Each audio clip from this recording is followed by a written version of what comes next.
donde se están imponiendo ciertos valores respiratorios al paciente, y además el paciente siempre va a sentir el tubo que está pasando por sus cuerdas vocales, por lo tanto esto va a generar incomodidad y dolor.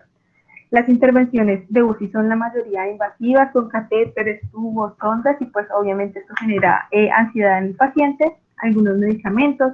Por la estancia hospitalaria también se pueden presentar otras enfermedades, digamos, nosocomiales, y pues todo esto va a llevar a esta triada. Lo más importante aquí es que podamos intervenir en la medida de lo que necesite el paciente, que podamos calmar el dolor, que podamos sedarlo de acuerdo a las necesidades, que ya vamos a ver que no todos los pacientes se sedan de la misma manera, y evitar a toda costa el delirio. El delirio se ha asociado sobre todo al uso de benzodiazepinas, aunque son las que más se utilizan, como ya vamos a ver, y se ha demostrado que los pacientes que hacen delirio en UCI son pacientes que se mueren más que los pacientes que no hicieron delirio. Entonces es algo que hay que tener muy en cuenta. Y pues ya a partir de estas intervenciones vamos a lograr el grado de sedación deseado para el paciente, pues ya de acuerdo a esos objetivos que ya vamos a observar. ¿Cuáles son los principios de la sedanalgesia? Entonces, primero hay que establecer objetivos. Yo cuando voy a sedar a un paciente tengo que saber en qué nivel de sedación lo quiero, porque hay niveles diferentes de sedación. Hay que reevaluar a menudo. Yo no quiero un paciente que esté sedado profundamente por un mes, porque eso no va a ser bueno para el paciente, sino que todos los días hay que reevaluar tanto el nivel de sedación como el nivel de dolor. Hay que medir el nivel de dolor y sedación con diferentes escalas. Vamos a ver que hay variadas y pues depende del protocolo de cada institución las que vayan a aplicar. También tenemos que seleccionar los medicamentos adecuados y las dosis adecuadas para cada paciente, evitar la sedación excesiva, controlar el dolor. Es un tratamiento multidisciplinario. Acá interviene tanto personal de medicina como de enfermería, tanto para aplicación de escalas como para los medicamentos que se van a aplicar y pues las titulaciones de estos, y siempre acatarse a los protocolos y guías de cada institución, porque como vamos a ver en algunos estudios, pueden variar de una institución a otra, pero casi todos se basan como en guías internacionales. Entonces, como lo venía diciendo, es muy importante la valoración del dolor. Recordemos que según la Asociación Mundial para el Estado del Dolor, aquel dolor es toda experiencia sensorial, emocional desagradable, ya sea real o potencial, y pues que se describe en cuanto a las características de esta lesión. En el paciente en UCI vamos a tener diferentes escalas para valorar el dolor, ya que sabemos que los pacientes en UCI pueden haber pacientes que responden verbalmente o pueden haber pacientes que simplemente pues no tienen comunicación con el exterior. Entonces hay diferentes escalas que podemos utilizar. En este caso, entonces, vamos a encontrar diferentes escalas. Tenemos la escala descriptiva simple, entonces es un paciente que tiene respuesta verbal al cual le podemos preguntar y él nos va pues a contestar. Lauris, hola, buenos días. Es que solo estamos viendo la primera diapositiva que dice sedación en UCI. No sé si de pronto estás proyectando y no salen las otras. ¿Cómo así? Un momento.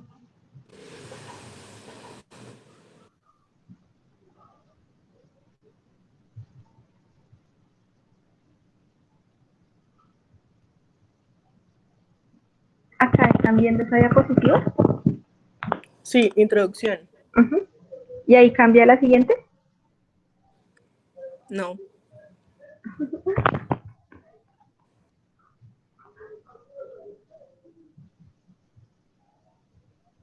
Bueno, se las voy a presentar así para que ahí vean el cambio de diapositiva. ¿Ahí sí ven que cambia? Sí, Laurita, ahora sí. Ah, listo. Entonces, Dale, bueno, acá era lo de la introducción que les estaba comentando, lo importante que es el equilibrio entre la sedación excesiva y la sedación que no alcanza a cumplir las necesidades de los pacientes. Acá les estaba comentando sobre las causas del dolor, entonces para que recordemos básicamente todo lo que tiene que ver con el ruido de la UCI, las bombas de infusión, las intervenciones invasivas, catéteres, sondas, el tubo, y pues todo esto que debemos contrarrestarlo con las intervenciones medicamentosas. Acá les estaba comentando lo de los principios de la pseudoanalgesia, entonces pues establecer siempre objetivos, medir la intensidad por escalas, asegurar de que estamos evaluando y tratando el dolor de la mejor manera y siempre acatar a los protocolos y guías de las instituciones. Y vamos entonces en esta escala. Acá básicamente lo que les estaba comentando es que hay diferentes escalas y que dependiendo de la comunicación o relación que tenga el paciente con el medio externo, pues vamos a poder aplicarla. Si es un paciente con respuesta verbal, Entonces vamos a aplicar ahí la escala descriptiva simple, en la cual el paciente nos va a comentar cuál de estas opciones es con la que se siente identificado.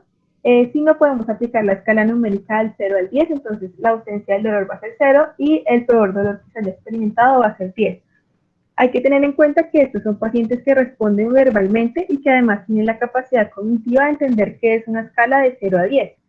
En caso de que no sea así, se puede usar la escala análoga visual. En este caso, el paciente puede señalar cuál es el nivel en el que él se encuentra de dolor y pues hacemos como una conversión a una escala numérica. También se puede hacer una escala con muñequitos en el cual señale, en caso de que el paciente o no entienda o no tenga comunicación verbal, pues que señale con el dedo o parpadeando cuál es el nivel de dolor que está experimentando. Estos son pacientes, sobre todo pacientes conscientes y pacientes que tienen un nivel de sedación leve o superficial. En este caso tenemos una escala que se utiliza para pacientes que tienen sedación profunda. En este caso, pues son pacientes que obviamente no van a responder a estímulos ni dolorosos, ni verbales, ni táctiles, entonces hay que evaluar otras características que nos dicen si el paciente está sintiendo dolor.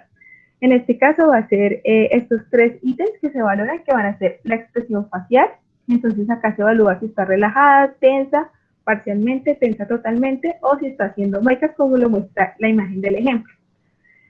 Otro parámetro que se evalúa es el movimiento de los miembros superiores, entonces si está relajado, si está parcialmente flexionado, si está totalmente flexionado o totalmente contraído.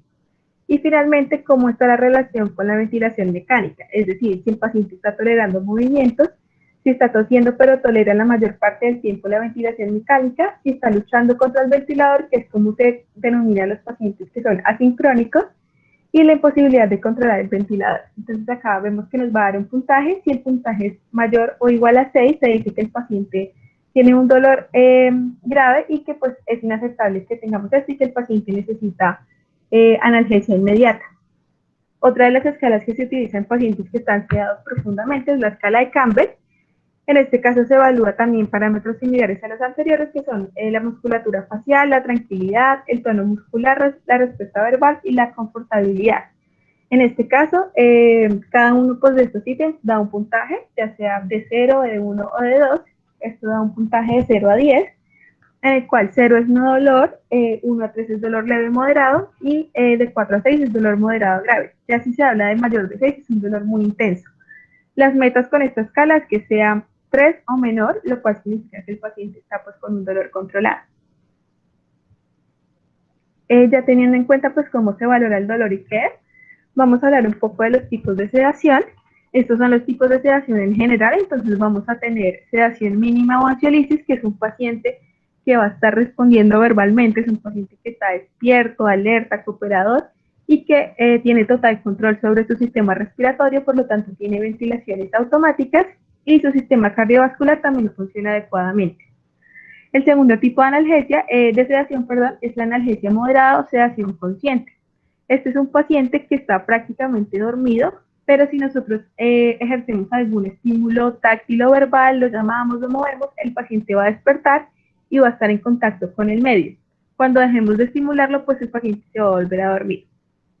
El tercer tipo de sedación es la analgesia profunda. En este caso es un paciente que está sedado profundamente, no responde a órdenes verbales o táctiles, pero si hacemos algún estímulo doloroso, el paciente va a responder.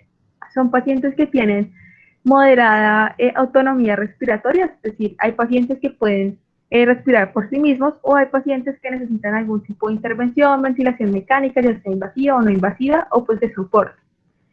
Mientras que en la anestesia general ya es un paciente que está sedado profundamente, él no va a responder a ningún tipo de estímulo doloroso, verbal, táctil, y son pacientes que no tienen ningún tipo de ventilación automática, por lo tanto son pacientes que sí o sí necesitan ventilación mecánica pues para suplir esta necesidad.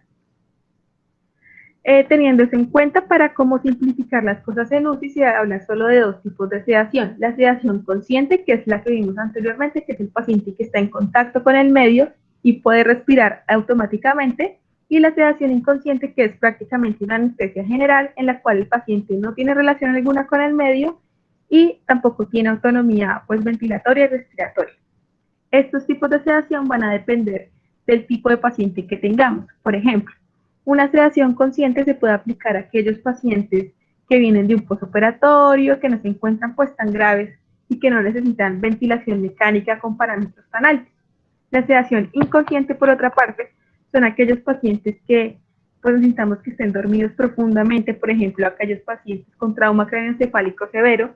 Estos pacientes son con alto riesgo de herniarse, entonces no podemos hacer que hagan algún tipo de movimiento, o pacientes que tienen infartos muy amplios, no podemos hacer que aumenten el consumo de oxígeno, entonces son pacientes que necesitan sí o sí una sedación inconsciente, pues para que no se hagan más daño a sí mismos y tampoco retiren ninguno de los implementos intervencionistas que se tienen, como tubos, catéteres y demás. Bueno, teniendo ya en cuenta esos tipos de sedación, vamos a ver que hay unas escalas que nos permiten evaluar el nivel de sedación que queremos o en el que se encuentra el paciente. Entonces, la primera escala que tenemos es la escala de sedación de Ramsay.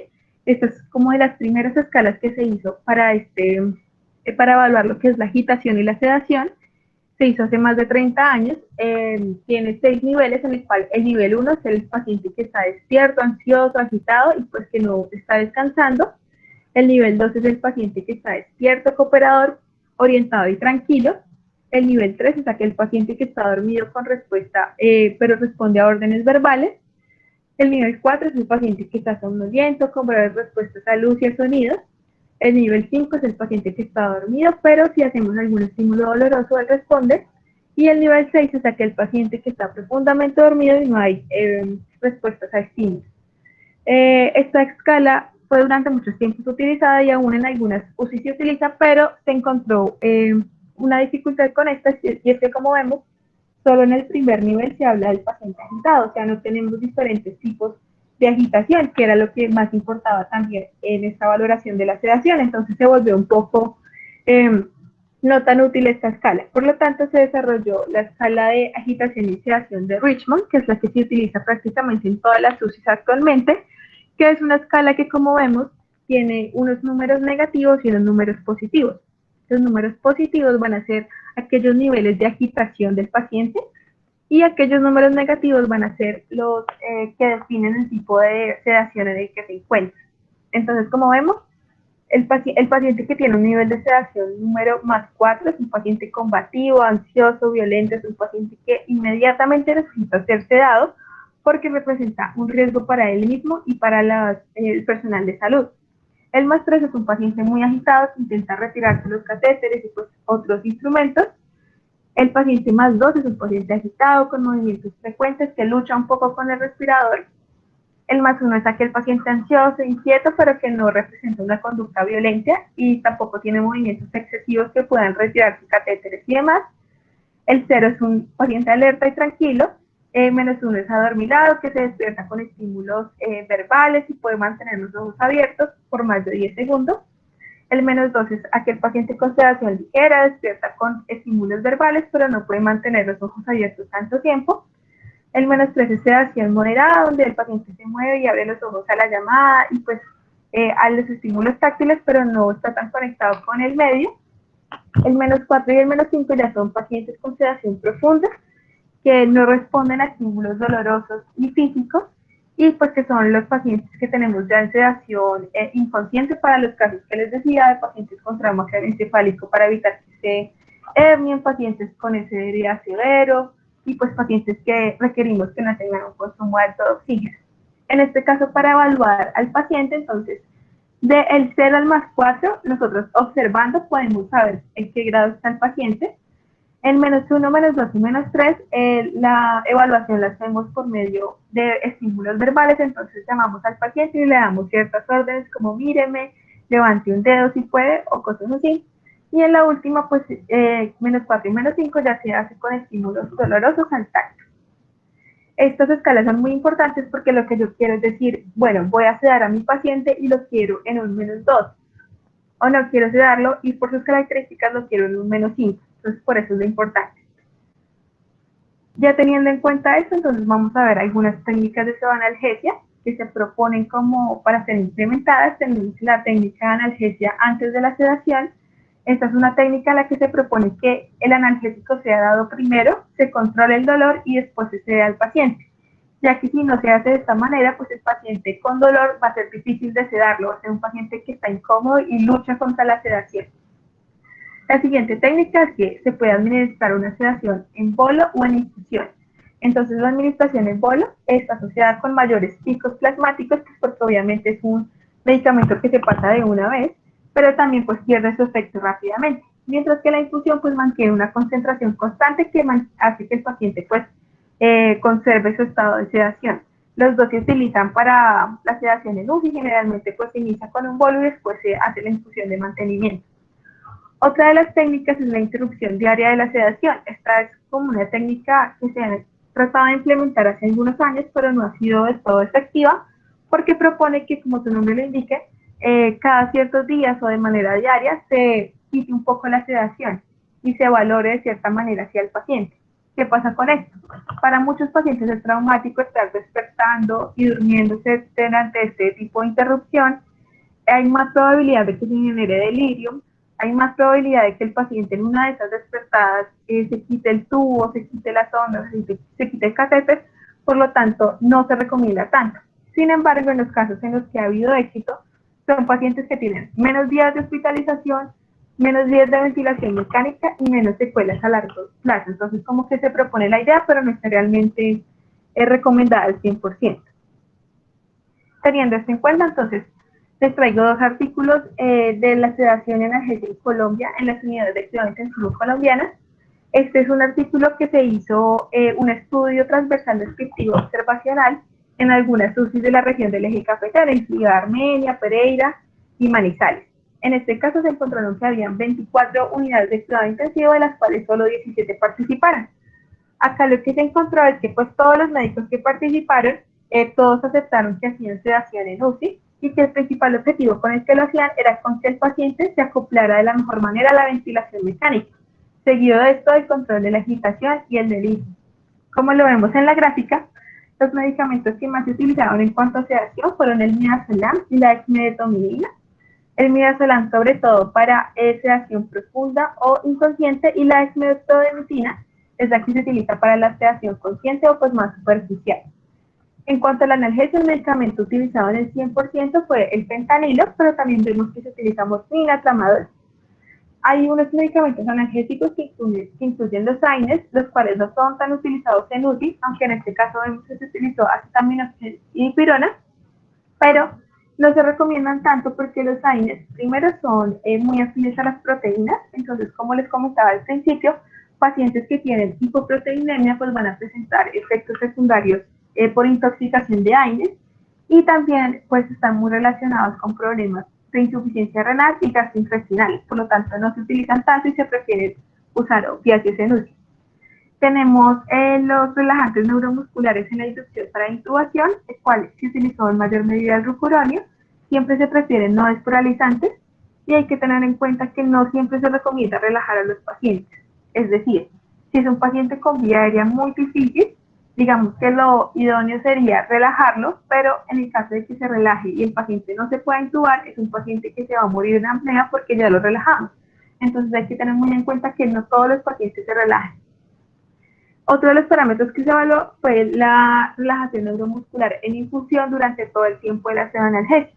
Vemos que 5 de las unidades no lo utilizaron y es algo que realmente en las guías internacionales no se recomienda porque ha habido más efectos secundarios relacionados con la relajación. Entonces, para sedación solo se recomienda la sedación y la analgesia. Y la relajación neuromuscular solo en el caso de la inducción para la intubación y pues en algunos casos específicos. Otro de los estudios que encontré fue uno que se realizó en la ciudad de Bogotá. Este también es un estudio descriptivo observacional en el cual se trataron de establecer cuáles eran los esquemas de analgesia que se utilizaron en 3 UCI de la Organización Internacional de Sánitas. Como vemos, acá hubo una población de 1.013 pacientes en los cuales casi el 40% requirió sedación, y los medicamentos que más se utilizaron fueron el fentanilo y el midazolam. Y el esquema que más se utilizó fue este junto, fentanilo y midazolam, que se utilizó sobre todo para sedación inconsciente. Otros de los esquemas que se encontraron que se utilizaron fueron dexmedetomidina y midazolam, el cual demostró un poco de más mortalidad, pero igual también se utilizó en muchos pacientes. Y otro de los esquemas que se encontraron fueron el remifentanilo y el midazolam. Uno que demostró mucha como mayor eficacia en relación a los otros en cuanto a menos días de hospitalización fue el propofol y la dexamethasona, pero en este caso se utilizó solo en un paciente. Aún así fue el que mejor demostró que pues, había una reducción del tiempo de ventilación mecánica y hospitalización. Teniendo esto en cuenta, entonces vamos a ver como los sedantes y analgésicos más representativos, porque hay una larga lista de estos, pero entonces vamos a centrarnos en los más importantes. El primero que todo van a ser pues el midazolam y lorazepam, porque son las benzodiazepinas, que si bien están muy relacionados con delirium, son los que más se utilizan en el servicio de pues, cuidado intensivo. Tenemos que el midazolam tiene una vida media de 30 a 60 minutos y pues en infusión de mantenimiento es lo que utilizamos en UCI. Tenemos que hay una dosis que se da por miligramo kilogramo de peso, pero la que más se recomienda es esta al final, que es una infusión de 2 a 15 miligramos hora, y eso es muy importante porque vamos a poner un ejemplo. Tenemos un paciente de 80 años y un paciente de 20 años. Los dos pesan lo mismo, 70 kilogramos. Por lo tanto, la dosis por miligramo kilogramo pues sería la misma para ambos. ¿Qué pasa? Si yo tengo un señor de 80 años y le voy a dar esa dosis y el señor tiene insuficiencia renal, tiene falla hepática, tiene cardiopatías, pues lo más probable es que ese paciente con esa dosis entre en un shock, haga un paro y pues las consecuencias para él sean peores. Por otro lado, tengo el paciente de 20 años, que también sería, según esto, la misma dosis porque pesan lo mismo.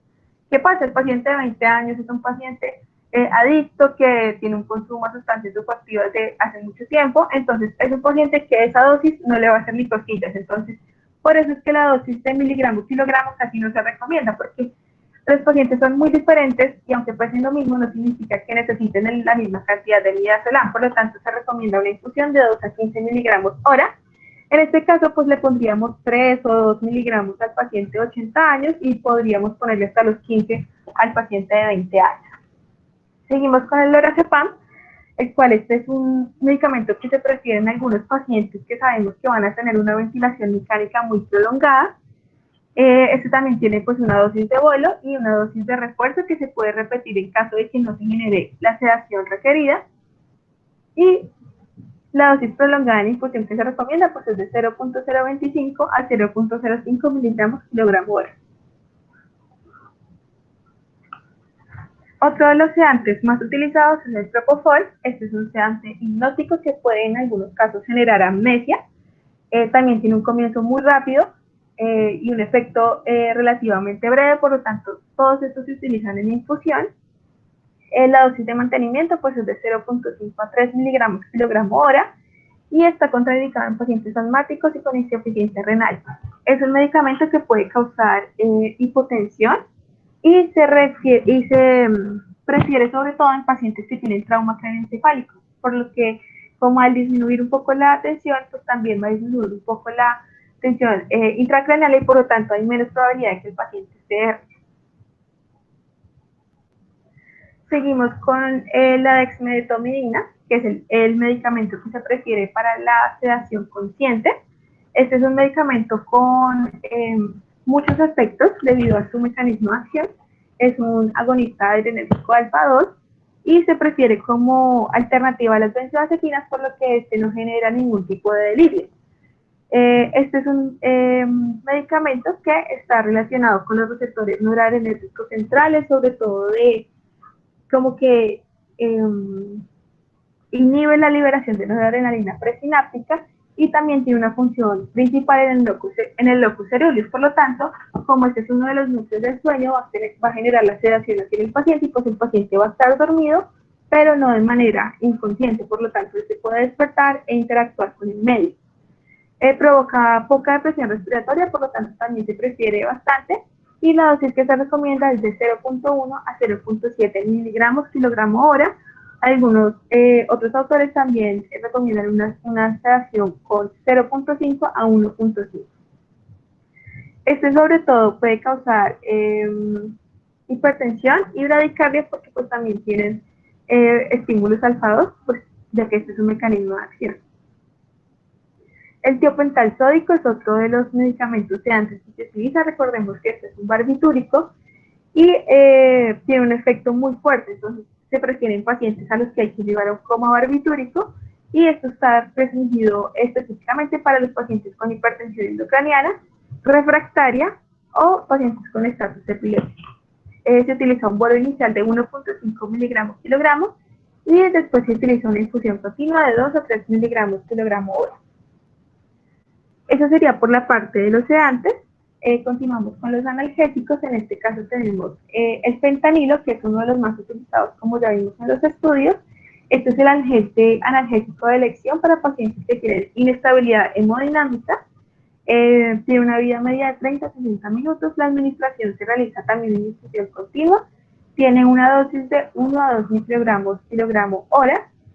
Pero también sucede como con el midazolam, entonces se recomienda otra dosis que es de 50 a 100 microgramos hora para pues no estar como sesgados por el kilogramo, sino que poder escoger la dosis que mejor le convenga al paciente dependiendo de sus comorbilidades y pues del estado de este.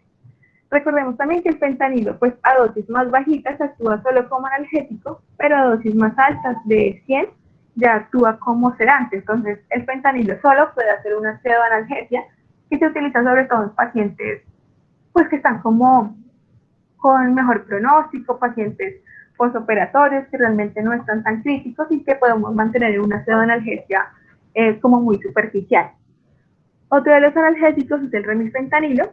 Este también es muy bueno, se utiliza en muchos esquemas, pero no se recomienda para esquemas largos de más de 3 días.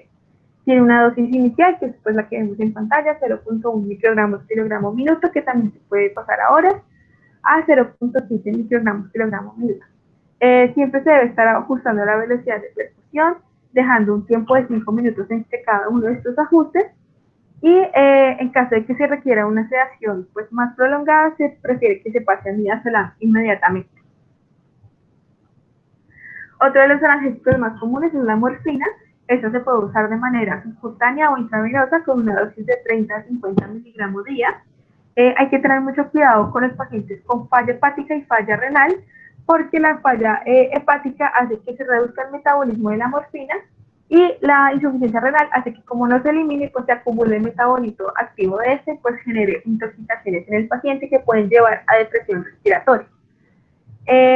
Esta pues es más común en cierto tipo de pacientes como recién nacidos, pacientes con alteraciones cognitivas, pacientes con alteraciones cardiovasculares, y pues esto puede llevar a hipotensión arterial. Por lo tanto, se prefiere más el fentanilo. Teniendo esto pues ya en cuenta como las dosis y los diferentes medicamentos que se tienen, vamos a hablar como tal de los esquemas que se utilizan actualmente. Entonces, el esquema para sedación inconsciente, es decir, para aquellos pacientes que queremos profundamente dormidos, que queremos en trauma encefálico, en SRA, en shock sépticos pues muy graves, van a ser. Se realiza primero una dosis de midazolam, una infusión de 2 a 15 miligramos hora, dependiendo de las necesidades del paciente, como ya lo vimos, y a esta se añade una infusión de fentanilo de 50 a 300 microgramos hora. Esta combinación de medicamentos nos va a llevar a una escala de RAS de menos 4 a menos 5, es decir, el nivel de sedación más profunda. ¿Cuándo se puede cambiar el midazolam por otros medicamentos? Por ejemplo, el propofol se recomienda más en el trauma craneoencefálico severo, por lo que les comentaba al principio. El propofol genera algo de hipotensión, y en un paciente que no queremos que se hernie, pues es preferible tenerlo con unas presiones arteriales y una presión intracraneana un poco más bajita, pues para no correr con este riesgo. El esquema de pseudoanalgesia se hace únicamente con fentanilo, entonces la infusión se hace de 50 a 100 microgramos hora. En este caso, esta sola infusión de fentanilo nos va a llevar a un RAS de menos 2, menos 1, que como ya vimos es un paciente que está sedado, pero responde a estímulos verbales, táctiles y tiene cierto contacto con el medio cuando se hace estímulos sobre esto. Entonces, como les decía, se prefieren pacientes con menos comorbilidades, pacientes que sabemos que se van a recuperar más rápido, pacientes que sabemos que de pronto no necesitan ventilación mecánica invasiva, sino pacientes que ya queremos refinar ventilación mecánica no invasiva, ventilación mecánica soporte. Entonces, pues son pacientes, digamos, que tienen menos problemas y se prefiere tenerlos así con una sedación leve, en la cual hay un tipo de sedación, pero pues también lo más importante es la analgesia. Tenemos otro esquema de sedación que es la sedación consciente. En este caso el medicamento que se utiliza es la dexmedetomidina. En este caso, como les decía, hay como dos tipos o dosis de infusión que he encontrado. Está en infusión de 0.1 a 0.7 miligramos kilogramo hora, o hay otra dosis de infusión que es de 0.5 a 1.5 miligramos kilogramo hora. Esto también nos va a llevar a un RAS de -2 a -1, es decir, un paciente con sedación leve, más bien superficial, que va a responder a estímulos tipos que nosotros podemos despertar para valorar dolor, para relacionar con el medio, para valorar otros aspectos, y que pues inmediatamente dejemos de hablar con él. Es un paciente que se va a dormir. ¿Qué pasa cuando llegan los pacientes a UCI? Generalmente, cuando llegan los pacientes, inmediatamente se les pone en una sedación inconsciente, y dependiendo de pues, la razón por la que está en UCI, de sus parámetros hemodinámicos, de sus parámetros ventilatorios, pues se va a decidir si es un paciente que se mantiene en sedación inconsciente o es un paciente que queremos pasar a sedación consciente. Entonces también hay un protocolo o unos lineamientos para poder pasar de la sedación inconsciente a la consciente, perdón. En este caso tenemos el paciente con sedación inconsciente, es decir, el paciente que está con midazolam y fentanilo. Cuando ya queremos sacarlo de la sedación inconsciente, vamos a disminuir la dosis de midazolam al 50%. Es decir, si yo lo tenía con una infusión de 8 miligramos hora, pues le voy a bajar a 4. Y vamos a dejar el fentanilo en la misma dosis que tenemos. Con esta disminución del midazolam al 50%, hay dos probabilidades. Una es que el paciente se despierte tranquilo, o otra es que el paciente se vuelva intranquilo y se encuentre muy excitado. Entonces vamos a irnos por esta línea del paciente que está en sedación inconsciente. Le quito el 50% del midazolam y cuando se está despertando es un paciente que está tranquilo. Entonces, ¿qué significa eso? Que en la escala de RAS es un paciente que está entre -1 y +1. Es decir, es un paciente que está despierto prácticamente. Seguimos bajando el midazolam para disminuir la dosis todavía aún más, y cuando ya podamos retirar por completo el midazolam y el paciente siga tranquilo, pues nos vamos a quedar solo con el fentanilo. Entonces, ¿qué pasa? Que vamos a tener un paciente que va a estar en pseudoanalgesia solo con fentanilo. Y a partir de esto, pues ya es un paciente que se retira de ventilación mecánica, es un paciente que pues ya que está actuado y demás. Entonces es como un paciente que ya está prácticamente despierto. Después ya bajamos el fentanilo hasta dosis de analgesia, o sea, las más bajitas, para que el paciente module su dolor, pero es un paciente que ya no está sedado. Entonces, lo quitamos de la sedación inconsciente y lo llevamos hasta un estado de alerta. Eso si el paciente se despierta tranquilo, que puede ocurrir, pero no ocurre en la mayoría de los casos. ¿Qué pasa cuando entonces tenemos el paciente inconsciente? Disminuimos la dosis de midazolam al 50%, pero cuando el paciente se empieza a despertar, se despierta intranquilo. Es decir, tiene un RAS entre +2 y +4. Es decir, que es un paciente que se encuentra muy agitado, es un paciente con movimientos que pueden atentar contra el personal de salud o contra él mismo, es un paciente que se puede extubar a sí mismo, es un paciente que se puede quitar el catéter, las ondas, que se puede generar daño, es un paciente que si está con noradrenalina para poder sobrevivir, es un paciente que se va a morir. Entonces es un paciente que representa un riesgo para él mismo. Por lo tanto, tenemos que inmediatamente devolvernos a la sedación inconsciente. Por lo tanto, vamos a administrar un bolo de midazolam de 3 a 5 miligramos IV, lo devolvemos totalmente a la sedación inconsciente, pero iniciamos dexmedetomidina. ¿Qué quiere decir esto? Que vamos a tener la sedación inconsciente, pero ya lo vamos a empezar a pasar a la consciente. Pero como no se despertó tranquilo, pues no puedo simplemente quitarle el midazolam, sino que tengo que seguir administrando el midazolam y administrar la dexmedetomidina a la vez. ¿Qué pasa entonces? Mantenemos esta dexmedetomidina y empezamos a bajar el midazolam. ¿Cómo empezamos a bajar el midazolam? De a 1 miligramo. O sea, ya no vamos a bajar el 50%, sino que vamos a empezar a bajar de 1 miligramo. Es decir, si yo tenía el paciente con 8 miligramos hora de midazolam en infusión, pues lo voy a bajar a 7. Y a medida que bajo un puntico del midazolam, voy a subir 0.5 de la dexmedetomidina. Es decir, que mientras empiezo a bajar uno, voy a aumentar el otro. ¿Para qué? Para que cuando yo ya pueda quitar por completo el midazolam, el paciente se encuentre únicamente con dexmedetomidina y se encuentre en una sedación consciente. Y a partir de eso, pues ya podemos terminar como de despertar al paciente y pues conlleva la extubación y todo eso. Entonces, eso es como la parte más importante, poder diferenciar cuando queremos una sedación inconsciente, una consciente, cuáles son los esquemas que se utilizan. Entonces, pues recordemos, para inconsciente, midazolam y fentanilo. Para pseudoanalgesia, es decir, como el estado más leve, vamos a utilizar fentanilo. Para la sedación consciente, dexmedetomidina. Y este pues va a ser como el protocolo como tal para pasar de una a otra. Teniendo esto en cuenta, pues ya vamos a entrar a la última parte de la charla que tiene que ver con el delirio. Como les comenté al principio, el delirio está muy estrechamente relacionado con las benzodiazepinas. ¿Qué pasa con el delirio en UCI? Que se ha demostrado que los pacientes con delirio tienen mayor tasa de mortalidad, mayor tasa de secuelas, e incluso si salen de la UCI, pueden ser pacientes que quedan con una demencia o con un síndrome demencial secundario a esto. Entonces, recordemos un poco qué es el delirio. El delirio, de acuerdo al DSM-4, es aquel trastorno de la conciencia que tiene acompañados trastornos cognitivos, se desarrolla en un periodo corto y hay fluctuación de los síntomas. El Instituto Nacional de Salud lo define como un estado de confusión súbita grave y alteraciones rápidas de la función cerebral. En este caso va a estar estrechamente relacionado con el uso de benzodiazepinas. Por lo tanto, a nivel internacional no se recomiendan tanto, pero son los medicamentos pues, mejores y los que encontramos en casi todos los servicios para poder hacer la sedación. Entonces, lo que se recomienda aquí es que se haga la sedación con benzodiazepinas, pero que lo más pronto posible se trate de saltar a una sedación consciente o pues, a otro medicamento. La incidencia en UCI del delirium secundario a los medicamentos es del 16 al 89%, por lo tanto vemos que es una incidencia bastante representativa. Está asociado sobre todo a unos factores de riesgo que tienen que ver con los pacientes añosos. Obviamente, pues los pacientes hombres y de edad avanzada son más susceptibles a desarrollar el delirium. Si hay pacientes que tienen múltiples comorbilidades, o pacientes que tienen más probabilidad de desarrollarlo, que se encuentren en tratamientos constantes, principalmente benzodiazepinas, que tengan ya enfermedades neurológicas de base, que también pues están relacionadas y pueden generar el estado de delirio.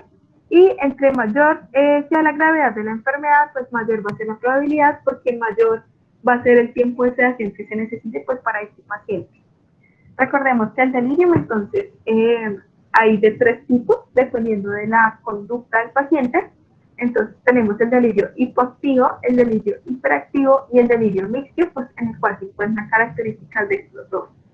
Es muy importante que se valore en la UCI que el paciente tenga delirio o no, porque por ejemplo si tenemos un delirio hipoactivo, pues vamos a decir, no, el paciente simplemente está sedado. O si tenemos un delirio hiperactivo, vamos a decir, no, el paciente está en agitación. Y realmente lo que tiene es un delirio secundario a medicamentos. Entonces es muy importante que se evalúe todos los días, así como se evalúa el estado de sedación, así como se evalúa el nivel de dolor, pues que también se evalúe la probabilidad de que haya una presencia en el paciente de delirio. ¿Cómo se hace esto? Entonces hay diferentes escalas, como hemos visto acá durante la exposición. En UCI todo está basado en escalas para poder hablar un mismo idioma y que todo esté estandarizado. En este caso tenemos la CAM ICU, que es un método de evaluación del estado de confusión del paciente. Vemos que hay 4 ítems. Esta pues es la versión en español que ya está validada.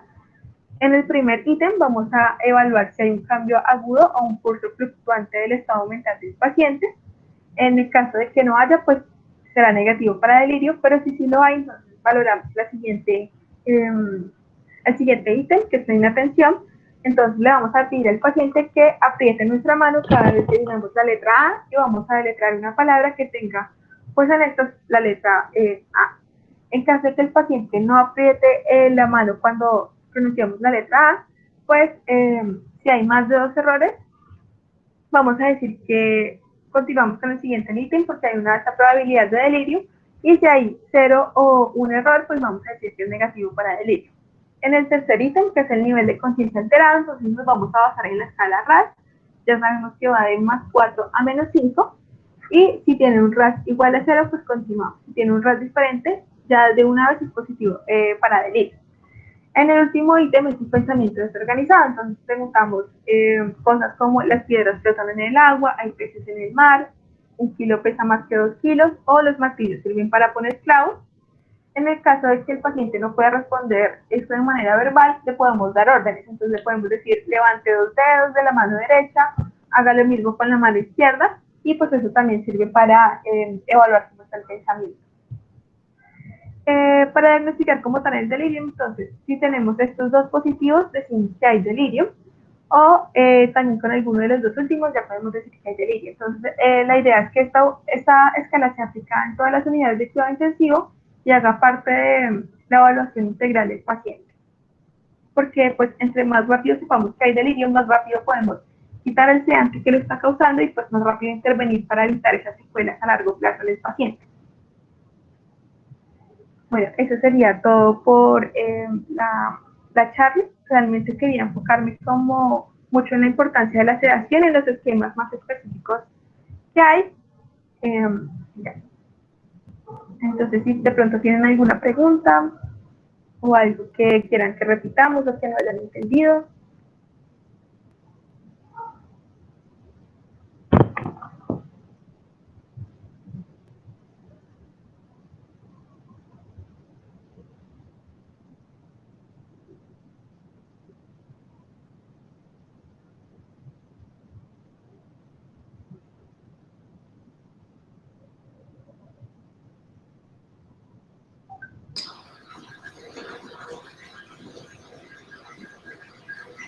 Bueno, muchachos, por lo previsto como que no hay preguntas, entonces agradecemos su asistencia el día de hoy y estemos que estén muy pendientes para la siguiente charla. Muchas gracias. Muchas gracias a ustedes por acompañarnos. Gracias, Laura, por tu exposición.